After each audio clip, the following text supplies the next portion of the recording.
पांच, ने पांच कहो चार कहो, पांच कहो चार कहो, ये पांच जो चीजें हैं ये पूरे जीवन को,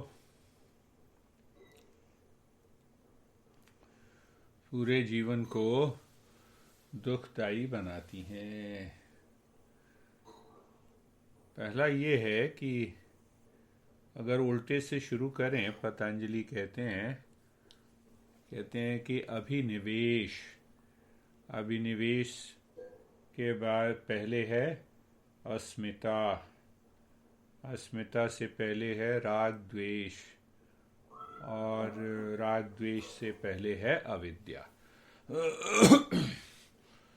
तो वैसे तो ये कहते हैं कि ना समझी अगर है तो ये हाल होता है। अरे 1 घंटे पहले कर लेते तो फिर ठीक है, ना समझी पहले होती है, और जब ना समझी होती है तो उस ना समझी से राग द्वेष आ जाते हैं। तो राग द्वेष अगर आ गया तो राग द्वेष के ऊपर हमारा मन बैठ जाता है। तो राग द्वेष के ऊपर हमारा मन बैठ जाता है तो अहंकार आ जाता है। काम नहीं करूं क्या, देख नहीं रहे हो काम करना तो अहंकार आ जाता है। और ये अहंकार के बाद क्या हो जाता है कि मन पूरी तरह से बैठ जाता है हमारे शरीर में। बड़ी इंपॉर्टेंट, बड़ी मुख्य बात है। अगर इसको हमने गहराई से समझ लिया तो हम हमेशा ही चंगे रहेंगे, सुखी रहेंगे। हाँ, गुरुदेव गंगोत्री में बहुत पहले उन्होंने बताया था, तो बार बार फिर मैंने मनन किया और उसको समझा। तो पहला अगर हम उल्टे तरीके से लें तो अभिनिवेश है। निवेश वो होता है ना, एक निवेश करना। हाँ, हमारे स्टॉक में कहते हैं ना, अच्छा इसमें निवेश करो। अच्छा, अब निवेश किया तो निवेश करने वाला बताता है कि देखो इस शेयर में निवेश कर लो, बड़ा फायदा होगा। और कुछ दिनों के बाद पता लगता है कि घाटा ही घाटा हो गया। हाँ, 10 रुपए के शेयर लिए थे, अब वो 1 रुपए में भी नहीं बिक रहे। निवेश करना एक तो वो निवेश होता। तो निवेश का मतलब ये है कि हमने पैसा लगा दिया, तो हमने अपनी पूंजी लगा दी। हाँ, जुआ खेल लिया। तो उसी प्रकार क्या होता है कि हम अपने मन को जुए की तरह शरीर में लगा देते हैं।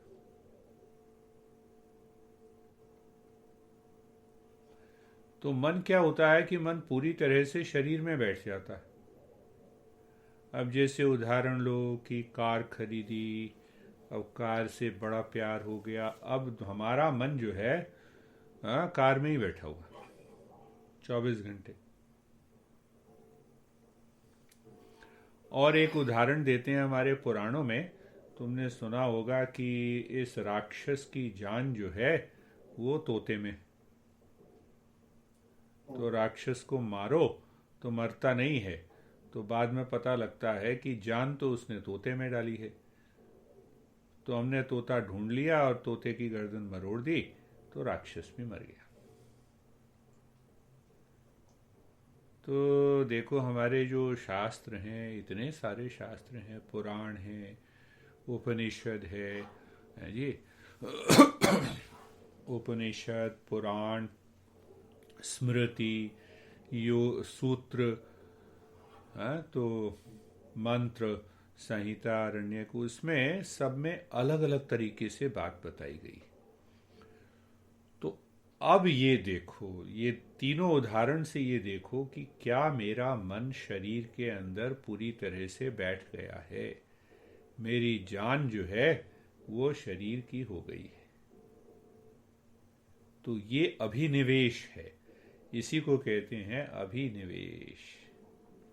तो इससे क्या होता है कि 24 घंटे शरीर आराम से बैठा हुआ है तो हम कहते हैं कि मैं आराम में हूं। अब देखो इसका एक और लक्षण, मैं तो अभी भी जमीन पे ही सोता हूँ, शुरू से ही है आदत। कहीं भी आ जाओ, अमेरिका में रहो, कहीं भी। अब क्या कहे कि शरीर मैं हो गया,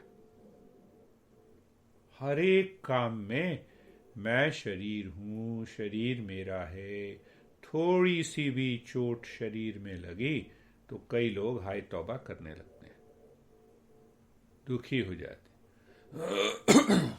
खूब रसगुल्ले खाएंगे और उसके बाद डायबिटीज हो गई तो फिर कहेंगे कि चीनी जहर है। ये महा बेवकूफ लोगों का काम है, और इस बेवकूफ़ी से हम हमेशा दुखी रहते हैं। एक तरफ तो शरीर के लिए सारे साधन जुटाओ, अच्छा वो लग्जरी फोम कहाँ है, बेडरूम कहाँ ऐसा बनाओ, कहाँ उसमें गद्दे ऐसे लगाओ, कार ऐसी हो, खाना ऐसा हो, शरीर की पूजा करनी है। शरीर में बैठ गया, जैसे राक्षस का जीवन जो है, दिल बैठा हुआ है तोते में, तो हमारा जो है तोता ये शरीर हो गया। इतनी ज़्यादा नहीं, देखभाल करनी चाहिए, शरीर की शुद्धि होनी चाहिए, शरीर स्वस्थ रहना चाहिए, ये ठीक है। पर मन जब ये मान लेता है कि मैं शरीर हूँ, तो इससे ज़्यादा दुख हमें और कभी नहीं मिलता। तो पहली बात हमेशा ये याद रखनी चाहिए, अपने मन को बार बार सजग बनाना है कि मैं शरीर हूँ क्या, मैं शरीर नहीं हूँ। हाँ, एक उदाहरण दिया, देखो मैं दाएं हाथ को देख रहा हूँ, दायां हाथ मुझे नहीं देख रहा। दायां हाथ भी कहता है कि मैं तुम्हें भी देख रहा हूँ, नहीं कहता ना। क्यों नहीं कहता? क्योंकि ये पदार्थ है। पदार्थ क्यों है? क्योंकि निर्जीव है। निर्जीव क्यों है? निर्जीव का मतलब क्या है कि निर्जीव ना तो अपने को जानता है, ना वो दूसरे को जानता है। अब देखो रिमोट है, रिमोट भी पदार्थ है, द्रव्य है, इसको ये भी पदार्थ ही है, शरीर भी पदार्थ है। तो मैं शरीर कैसे हो गया? मैं निर्जीव तो हूं ही नहीं। मैं निर्जीव तो कहां से हूं? तो ऐसा नहीं है कि शरीर को छोड़ देना है। शरीर की शुद्धि, शरीर का स्वास्थ्य बना रहना चाहिए, उसके लिए प्रयास करना है, पर ज्ञान के रूप में, समझ के रूप में मैं शरीर नहीं हूं, मैं शरीर नहीं हूं, इस बात पर बार बार, जैसे ही मैं कहता हूं कि मैं शरीर नहीं हूं, तो 50% तो अहंकार ऐसे ही खत्म हो जाता है। जिस अहंकार से हमें दुख होता है वो अहंकार इसीलिए उल्टा चल रहे हैं।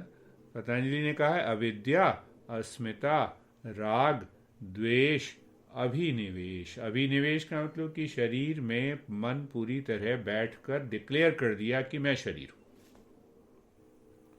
मैं शरीर नहीं हूं क्योंकि शरीर है निर्जीव, पदार्थ है, द्रव्य है। हाँ, पदार्थ भी कह लो उसको, द्रव्य भी कह लो। जैसे कि देखो एक अंधा आदमी है, तो भाई अंधा तो वो आंख से है ना, आंख काम नहीं कर रही ना। पर हम देखो अभिनिवेश का एक और उदाहरण, तो वो कहते नहीं मैं अंधा हूं। अरे तुम अंधे नहीं हो, आंख काम नहीं कर रही। समझ रहे हो क्या कह रहा हूं? तुम धनी नहीं हो, धन तुम्हारे पास है, वो है, आज है कल जाएगा। तो इसीलिए उतना परेशान भी नहीं होना किसी से। तो ये जो है अभिनिवेश हमें बड़ा दुख देता है।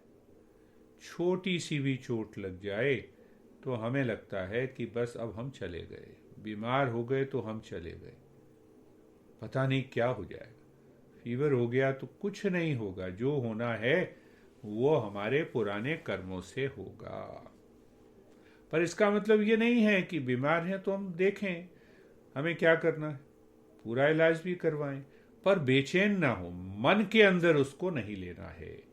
जब तक हम मन को अंदर उसको ले लेंगे तो ये मन की एक कमी है, मन का एक दोष है, और जब तक ये दोष रहेगा तब तक जीवन में शांति नहीं रहेगी। ये हमेशा अविद्या, राग द्वेष, अविद्या, अस्मिता, राग द्वेष, अभिनिवेश, ये 5 के 5 जो हैं ये हमारे सबसे बड़े शत्रु हैं। कुछ भी कर लो, जब तक मन जो है शरीर के अंदर बैठा हुआ है, ध्यान पूरी तरह से सफल नहीं होगा, शांति, परम शांति नहीं आएगी।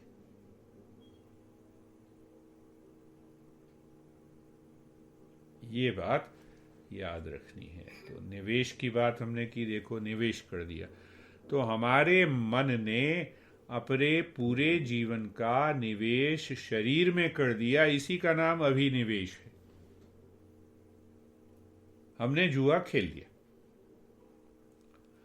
अब जुआ खेल लिया, शरीर तो अपना है ही नहीं, पर खेल लिया जुआ, तो ये शरीर हमेशा हमें कभी दुख देगा, कभी सुख देगा, और अंत में हम दुखी होते रहेंगे। जीवन में जो सबसे ज्यादा दुखी होते हैं, तुम आसपास भी देख लो, अपने घर में देखो, जरा ऑब्जर्व करना, निरीक्षण करना, कि फिर पता लगाना कि कौन, माता जी का मन जो है, उन्होंने अपना मन निवेश किया हुआ है शरीर में, बहुत ज्यादा दुखी रहेंगे, 24 घंटे दुखी रहेंगे।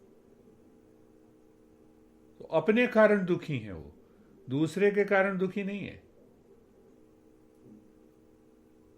तो ये आसपास को भी देखना है, निरीक्षण भी करना है, और ये समझना भी है कि हमने क्या अपने मन का निवेश शरीर में कर दिया है, तो ये हमें बड़ा दुखी करेगा। अब और आगे बढ़ते हैं राग और द्वेष का।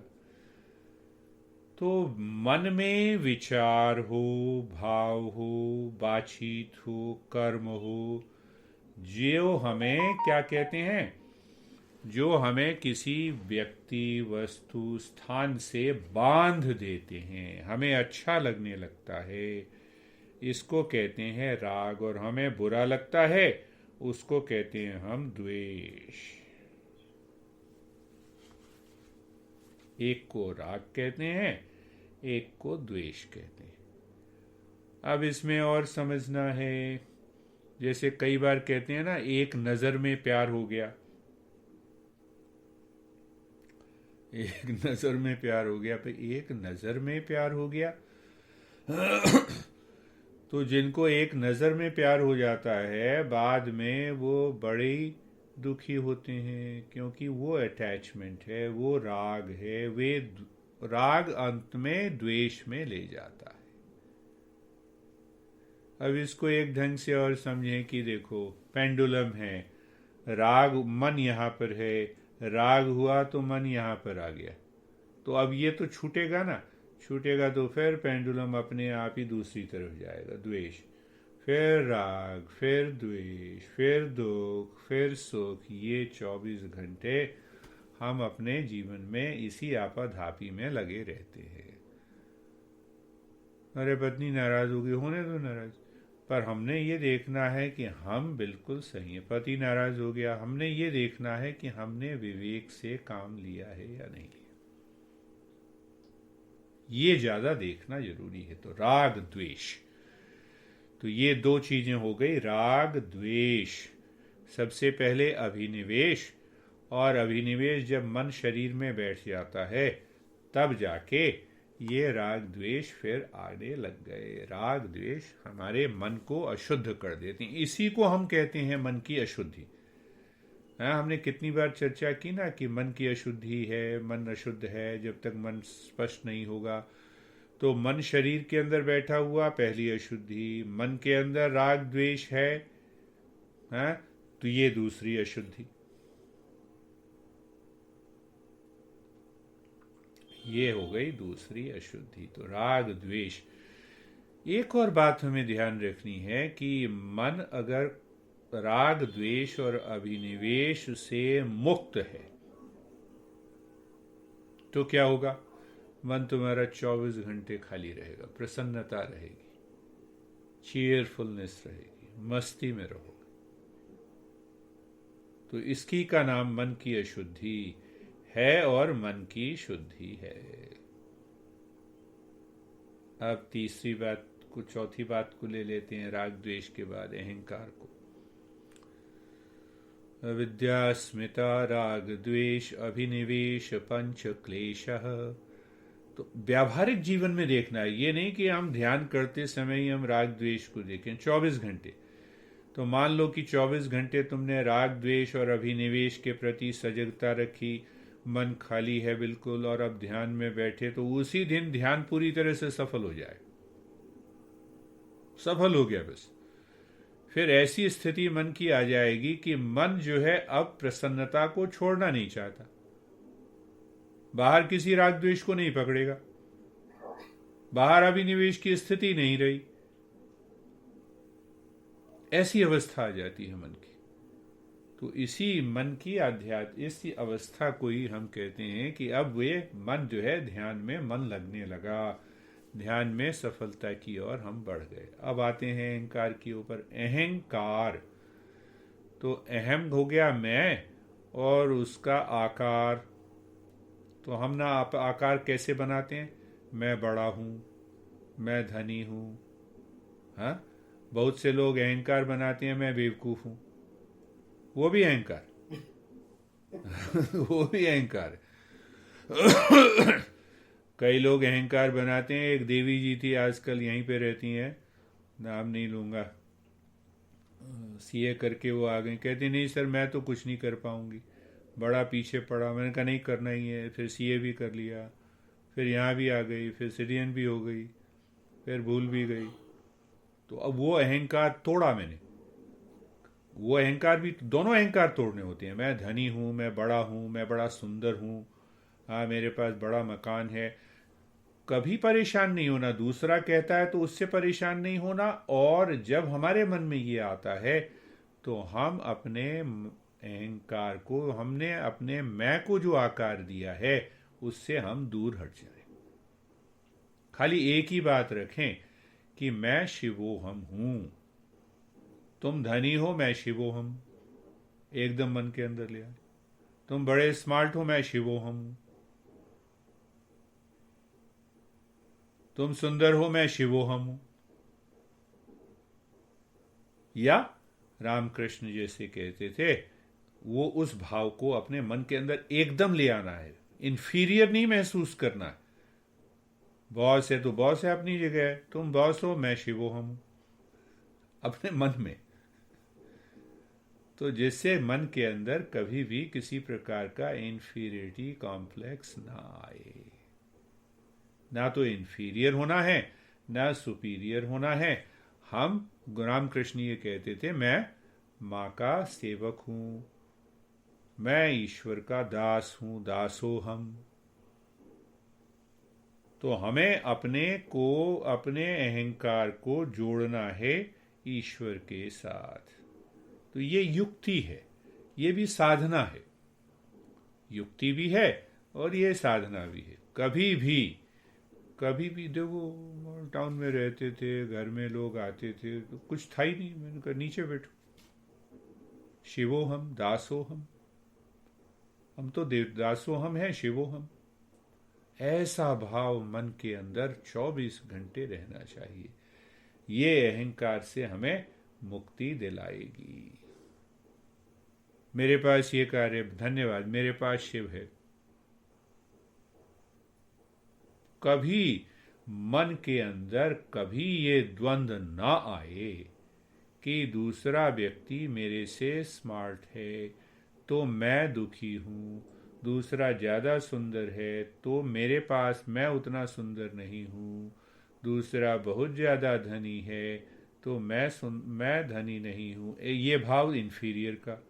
और उल्टा इसका भाव लो कि मैं बहुत सुंदर हूं, मैं बड़ा सुखी हूँ, मेरे पास सब कुछ है, मेरे पास सब चीज़ें हैं। तो इसका भी अहंकार ना हो, और नहीं है तो इसके कारण हमारा मन दुखी ना हो। तो आम जीवन में, ये आम जीवन की बात है। 24 घंटे कभी किसी ने, अगर पति या पत्नी एक दूसरे ने कहा देखो इनके पास इतना सारा है, बहुत अच्छा है, ईश्वर की कृपा है कि उनको दिया है, और हमारे पास भी जो कुछ है वो भी ईश्वर की कृपा है। ये भाव मन में होना चाहिए, तो जिससे राग द्वेष तो नहीं होगा, और राग द्वेष नहीं होगा तो मन के अंदर उस तरह के विचार नहीं आएंगे। हाँ, प्रयास करना है जीवन में कर्म नहीं छोड़ना, और बुद्धिमानी के साथ अगर हम कर्म करते हैं तो सफलता मिलेगी ही, मिलेगी ही। तो ये हो गई 4 बातें, अभिनिवेश, राग द्वेष, और चौथी बात हो गई अहंकार। अब 5वीं बात, जो पहली पतंजलि ने पहले कहा है, अविद्या। अविद्या का मतलब अविद्या कहो, माया कहो, भ्रम कहो, ये सब एक ही बात है। अविद्या, माया, भ्रम, और अज्ञान। तो इसका मतलब खाली ये समझना है कि क्या है कि पूरा संपूर्ण ज्ञान नहीं। किसका संपूर्ण ज्ञान नहीं है? कि मैं कौन हूं। तो जब मुझे पता नहीं है कि मैं कौन हूं, इसीलिए मेरा मन कहता है कि मैं शरीर हूं, मैं मन हूं, तो ये अज्ञानता है। अज्ञानता को दूसरी भाषा में भी और कहें तो उसका मतलब ये होता है ना समझी। ना समझी का एक और अर्थ ले लो, हाँ, उसको मूढ़ भी कहते हैं। हमारे शास्त्रों में लिखा है मूढ़। तो मूढ़ का क्या मतलब है? जहां ज्ञान सोया हुआ है, जहां ज्ञान नहीं है, जहां ज्ञान हमारे मन के अंदर सो गया है, उसी को कहते हैं मूढ़ता, ना समझी, बेवकूफी। तो अब ध्यान दो, मैं शरीर हूं, ये भी बेवकूफी है। तो किसके कारण आई? अविद्या के कारण आई, ना समझी के कारण आई। नहीं, मैं तुमसे बहुत ज्यादा प्यार करता हूं, तो भाई प्यार किस लिए करते हो? ये प्यार मेरे अंदर है या नहीं, इसका पता नहीं। तो ऐसा प्यार आसक्ति है, ना समझी है, तो ये भी ना समझी से आया, और अहंकार भी ना समझी से आया। देखो, तो सबका जो मूल है, सबकी जो जड़ है, वो है ना समझी। तो इसीलिए सत्संग करना चाहिए। सत्संग से वो ज्ञान आता है, बार बार समझने से वो समझ में आती है बात कि हाँ, ये ना समझी हो रही। तुम ध्यान से देखो कि तुम्हारी किसी के प्रति आसक्ति है, खाने के प्रति हो, हाँ, उसकी चर्चा हम बात करेंगे कि 3 तरह की तुष्टियां होती हैं। मन जो है 3 तरह की आनंद प्राप्त करता है बाहर से, और इसीलिए उससे उसको अटैचमेंट हो जाता है। तो उसकी वो भी एक बड़ा अच्छा सिद्धांत है। अगर उसको गहराई से हमने समझ लिया तो क्या होता है कि वो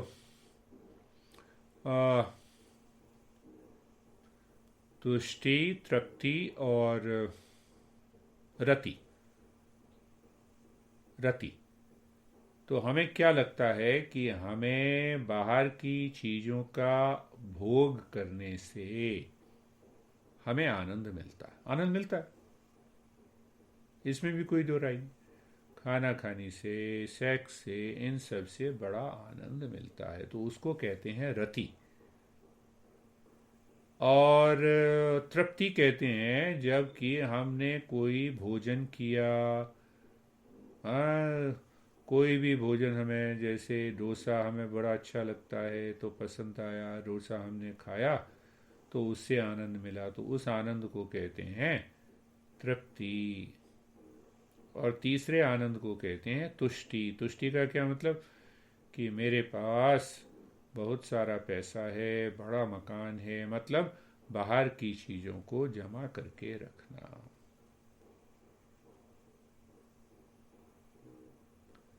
तो अगर गहराई से देखें तो कितनी बार हमने भोग किया किसी भी चीज़ का, तो मन से ये कहो कि जितनी बार भोग किया, क्या वो आनंद मेरे अंदर अभी भी है?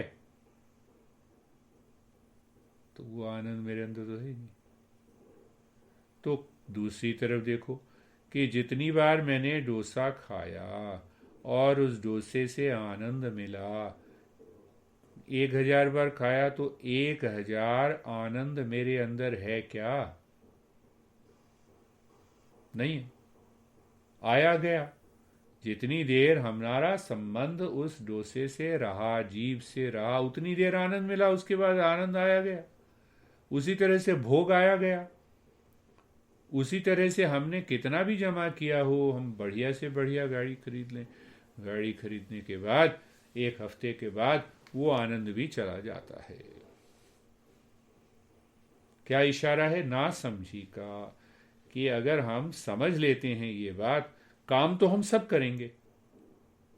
कार की भी ज़रूरत है, कपड़ों की भी ज़रूरत है, भोजन की भी ज़रूरत है, पर हमारा मन अंदर ही अंदर खाली रहेगा।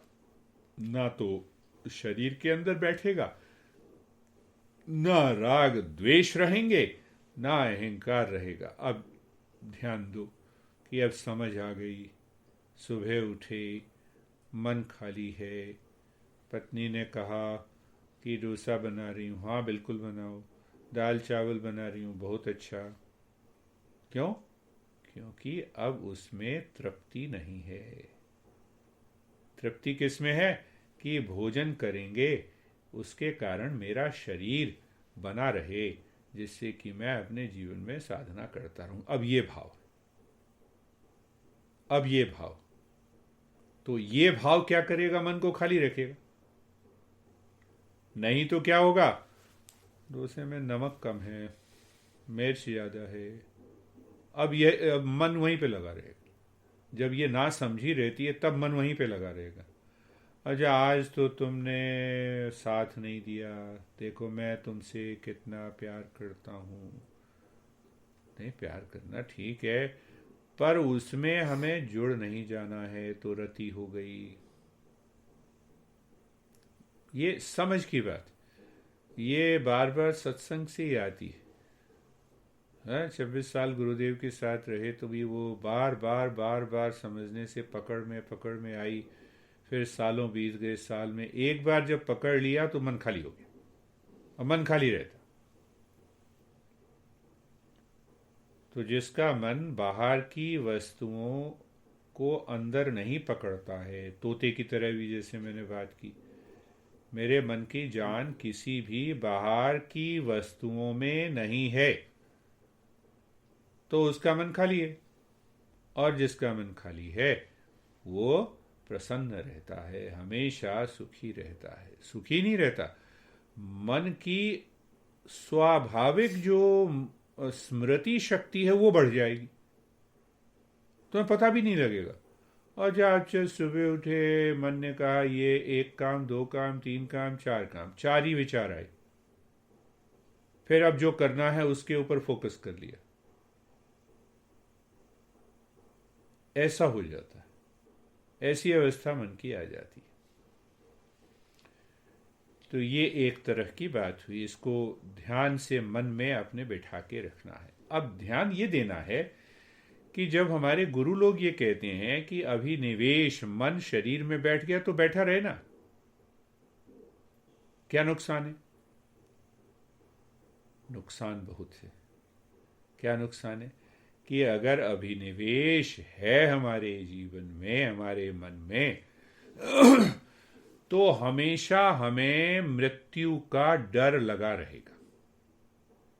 और ये ऐसा डर है जो हमारी मन की स्मृति शक्ति को बिगाड़ देता है, हमारी भावना को दुष्ट कर देता है, हमें एंजाइटी, टेंशन, कन्फ्लिक्ट हमेशा जीवन में देते रहता है। तो अभिनिवेश के कारण क्या होता है कि हमें जन्म और मृत्यु का डर लगा रहता है। जन्म और मृत्यु का डर भी लगा रहता है, और उस डर से हम दुखी भी होते रहते हैं। तो अब राग द्वेष का क्या भाग है, सोचो। राग द्वेष में क्या होता है कि किसी व्यक्ति से शत्रुता हो जाएगी, अपने घर में ही, अपने पति पत्नी से। राग द्वेष का मतलब यह है कि आज तो बड़ा प्यार किया, कल हमारा मन बदल गया। समझते क्यों नहीं हो? तो राग द्वेष से हमारे मन के अंदर दोष क्या आएगा? क्या दोष है कि कभी शत्रु का भाव आएगा, कभी मित्रता का भाव आएगा, कभी घृणा रहेगी, कभी प्रेम रहेगा। अरे पता नहीं पिताजी क्या करते रहते हैं, समझ में नहीं आता, तो घृणा का भाव आ गया, आखिर पिताजी ही हैं, प्रेम का भाव आ गया। तो मन तो मेरा बिगड़ गया, मन 24 घंटे उसी में लगा रहा। तो राग द्वेष के कारण ये दोष प्रकट होने लगता है हमारे मन में। अब तीसरा अस्मिता। सोचो अहंकार से क्या होता है। तुम जाके किसी को कहो मैं बड़ा धनी हूं, तो वो क्या कहेगा? देखो, कहे धनी तो हो पर बेवकूफ हो। लो, अब मैं तो अहंकार वश मैंने ये कहा कि मैं बड़ा धनी हूं, तो जिससे कि मुझे आदर मिले, और उस व्यक्ति ने उल्टा ही मेरे आदर के ऊपर पानी फेर दिया।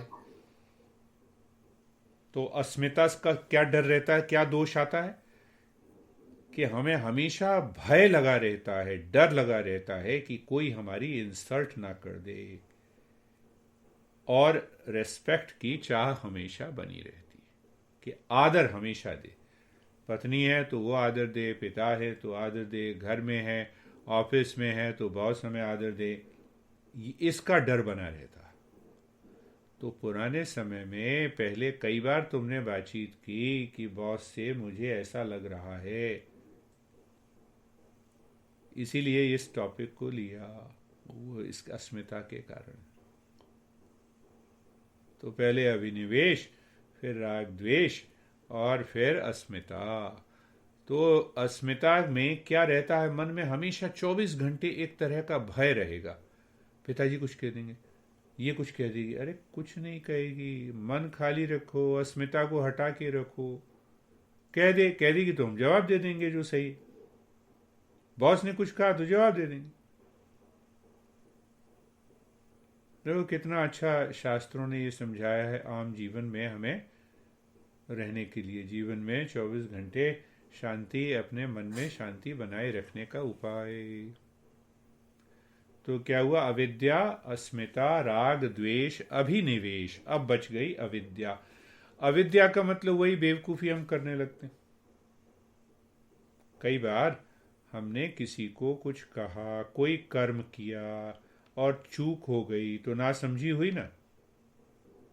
तो उसी प्रकार से मूढ़ता कहो, अज्ञानता कहो, नासमझी कहो, ये नासमझी जब हम पहली 4 चीज़ों को धीरे धीरे दूर करते हैं, तब जाके इस बात पे आते हैं कि इस नासमझी को कैसे दूर किया जाए।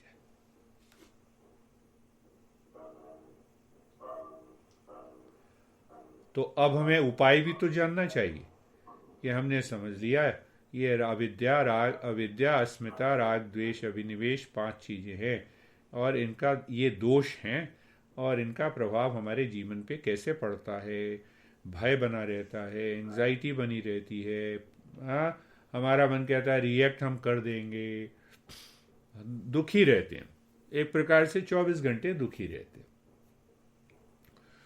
तो अब इसका क्या करना चाहिए? तो हमारे पुराणों में बड़ा अच्छा गहरा समझाया है, और उसमें ये कहा है कि हमारी जो बुद्धि है वो 4 तरीके से काम करे।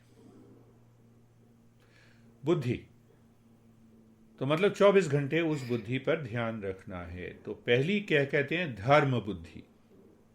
धर्म बुद्धि का मतलब ये है कि अगर तुम ड्राइव कर रहे हो, तुम्हारे यहाँ क्या है, हमारे यहाँ क्या है, लेफ्ट हैंड ड्राइव, मेरे यहाँ तो राइट हैंड ड्राइव। तो लेफ्ट हैंड ड्राइव करते हो, नियमों का पालन करते हो, और तुम्हारे पास ड्राइविंग करने की योग्यता है, तो दोनों सब मिला के इसका नाम है धर्म बुद्धि।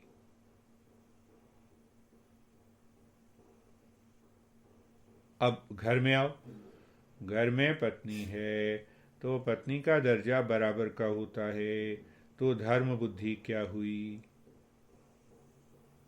कि हमने कभी भी बिना किसी भी प्रकार से हमने पत्नी या पति को नीचा नहीं दिखाना, बराबर के स्तर पे काम करना है, सहयोगी बनना है।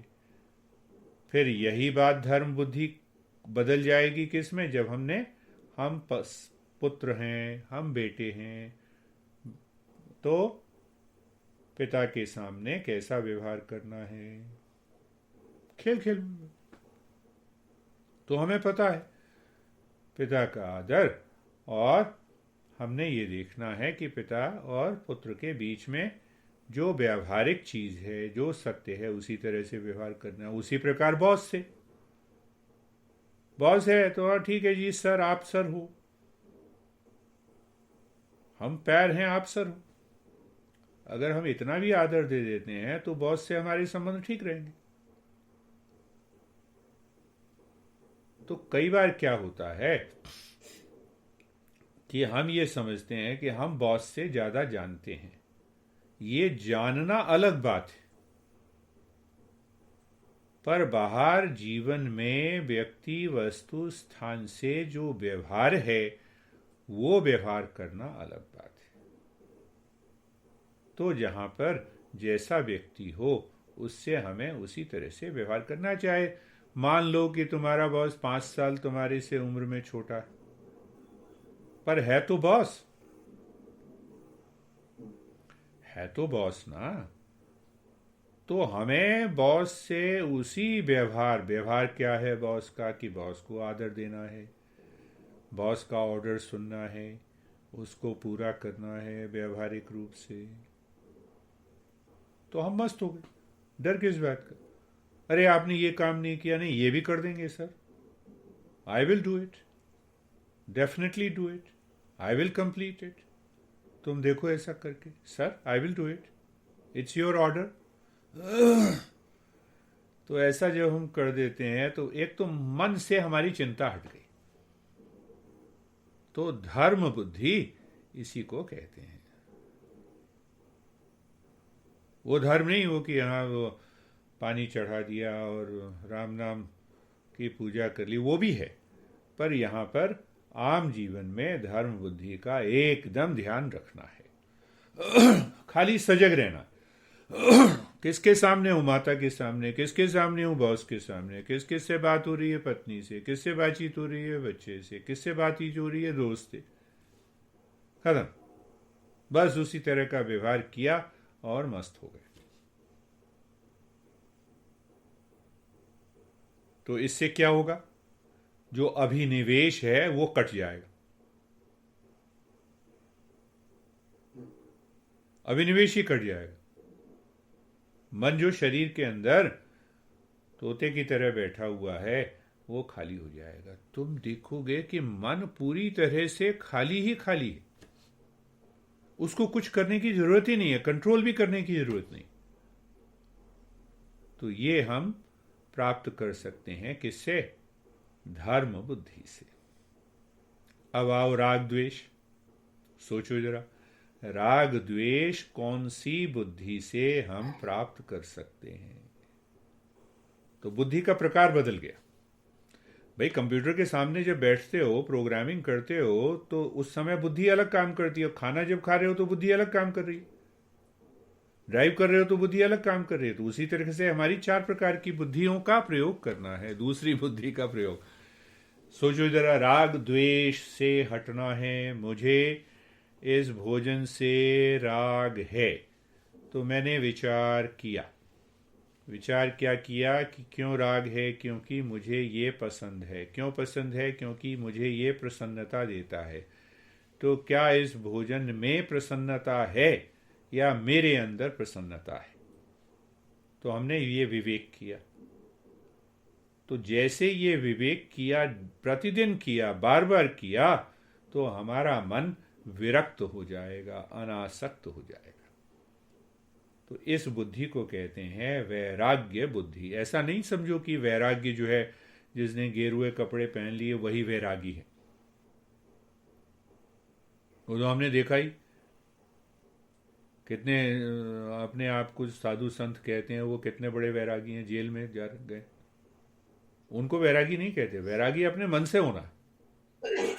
तो राग द्वेष को दूर करने के लिए वैराग्य बुद्धि होनी चाहिए। पहली धर्म बुद्धि हुई, और राग द्वेष को दूर करने के लिए वैराग्य बुद्धि। तो वैराग्य को उनसे नहीं जोड़ना कि अच्छा साधु संत हैं, गेरुए कपड़े पहने हुए हैं, हाँ इसीलिए वैरागी नहीं। तो वैराग्य किसके कारण आता है? विवेक। और विवेक किसके कारण आता है? चिंतन, सोच के। जहाँ जहाँ मुझे राग है उसके ऊपर विचार करना, क्यों राग है इसको देखना, कैसे हुआ राग इसको समझना। तो जैसे ही मन के अंदर हम बार बार इसको समझेंगे तो वो तीन बातें हट जाएंगी, रति, तृप्ति, तुष्टि। वो जैसे ही हट जाएंगी तो अब भोजन में और आनंद आएगा। अब जिन जिन वस्तुओं से राग था वो राग नहीं है, उसके बाद अगर हम ये सारे काम कर रहे हैं तो उसमें और भी आनंद आएगा। तो इसको हम कहते हैं वैराग्य बुद्धि। अब बातचीत आई तीसरी, चौथी, अस्मिता, अहंकार। तो अहंकार को कैसे दूर करना है, कौन सी बुद्धि से दूर करना। ऐसा नहीं है कि अच्छा मेरे को बड़ा राग है, मैं आंख बंद करके बैठ जाता हूँ, राम नाम का जप करूंगा। तो राग तो पहले ही बना हुआ है ना, ऐसे राग नहीं हटेगा, वो बुद्धि से ही हटेगा। पहले बुद्धि से मनन करना, विचार करना, उसके बाद साधना करना। तो लोग अक्सर कह देते हैं ना, लोग अक्सर कहते हैं नहीं हम तो राम नाम का जाप कर रहे हैं, और जाप करने के बाद फिर राग वहीं पे, मन वहीं पे पहुंच जाता है। तो इसलिए बुद्धि का प्रयोग करना होता है। तो धर्म बुद्धि हो गई, वैराग्य बुद्धि हो गई, और तीसरी अब सोचो अस्मिता, अहंकार को कैसे दूर करना है। तो अहंकार को दूर करने का उपाय है कि मन को हमें उस में लगाना है जो हमसे बड़ा है। हमसे बड़ा कौन है? गुरु। हमसे बड़ा कौन है? भगवान। तो इसको हम कहते हैं, क्या कहते हैं? भक्ति बुद्धि। बुद्धि के द्वारा समझ के हमने ये जानना है कि मेरा मन ये कहता है मैं बड़ा धनवान हूँ, तो एकदम इस अस्मिता को काटने के लिए, पर सबसे बड़ा धनवान तो भगवान है, इसीलिए तो उसको ईश्वर कहते हैं, इसीलिए तो उसके पास ऐश्वर्य है। तो तुम्हारे पास $5 मिलियन हैं, पर भगवान के पास तो सारा का सारा उसी का है, ये 5 मिलियन भी उसी का है। ऐसा मन में भाव लाना है जिससे कि हम उस अस्मिता को, उस अहंकार को काट सकें बार बार। नहीं फिर या दूसरा रामकृष्ण वाला भाव अपनाना है। हाँ, जैसे साष्टांग दंडवत शरीर से करते हो वैसे ही मन से करना है साष्टांग दंडवत, कि हे गुरुदेव आप ही सब कुछ हैं। हाँ, उनकी प्रतिमा, उनका विचार, आपका ही दिया हुआ सब कुछ है।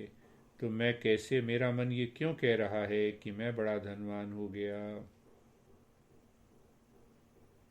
अस्मिता तो कहाँ से हुई? धर्म बुद्धि, आम व्यवहार में, सामाजिक जीवन में। वैराग्य बुद्धि, अपने मन के अंदर, मन की दिशा बदलनी, राग द्वेष का दोष खत्म हो गया। भक्ति बुद्धि, अहंकार खत्म हो गया। और अंत में चौथी बुद्धि आती है जिसको हम सत्संग कहते हैं, तत्व बुद्धि, जिससे कि हमारी मूढ़ता, अज्ञानता खत्म होती है, जिससे कि हम ध्यान में सफल हो जाते हैं। जब हमें पूरा अच्छा स्पष्ट ज्ञान हो जाता है कि सत ये है, सत चित आनंद ये है।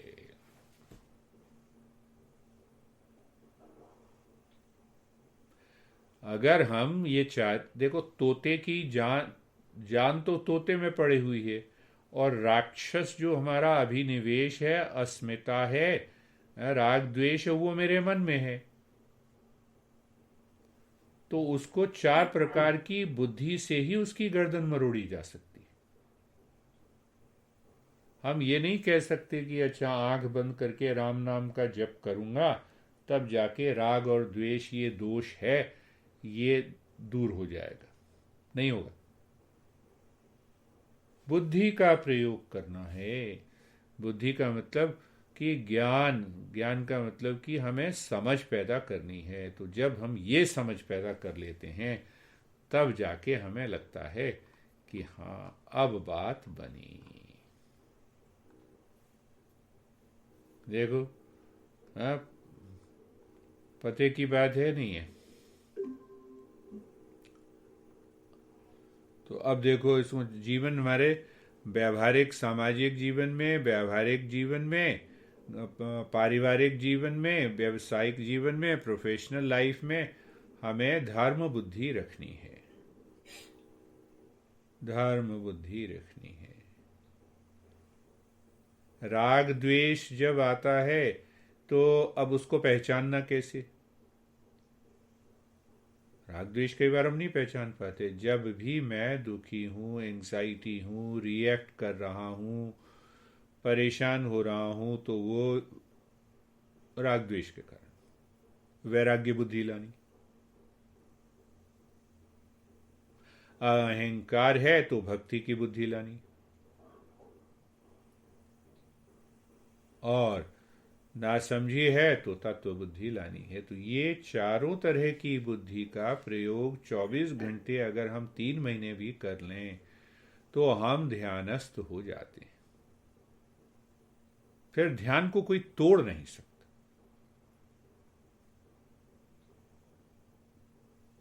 तो अब बताओ। सर, बड़ा सर अच्छा बताया, इसकी जरूरत भी थी थोड़ी जरूर। मतलब। अच्छा। क्योंकि सर ये हाँ मतलब जो सिद्धांतों को जो याद करना है बीच बीच में जैसे आपने बताया वो तो करता ही हूँ। हाँ लेकिन फिर भी अभी 4-5 दिन से जब कर रहा था मेडिटेशन शाम को, तो बॉडी तो स्थिर थी लेकिन मन बड़ा बेचैन हो रहा था, मैं 4-5 दिन से। बहुत अच्छा पहचाना।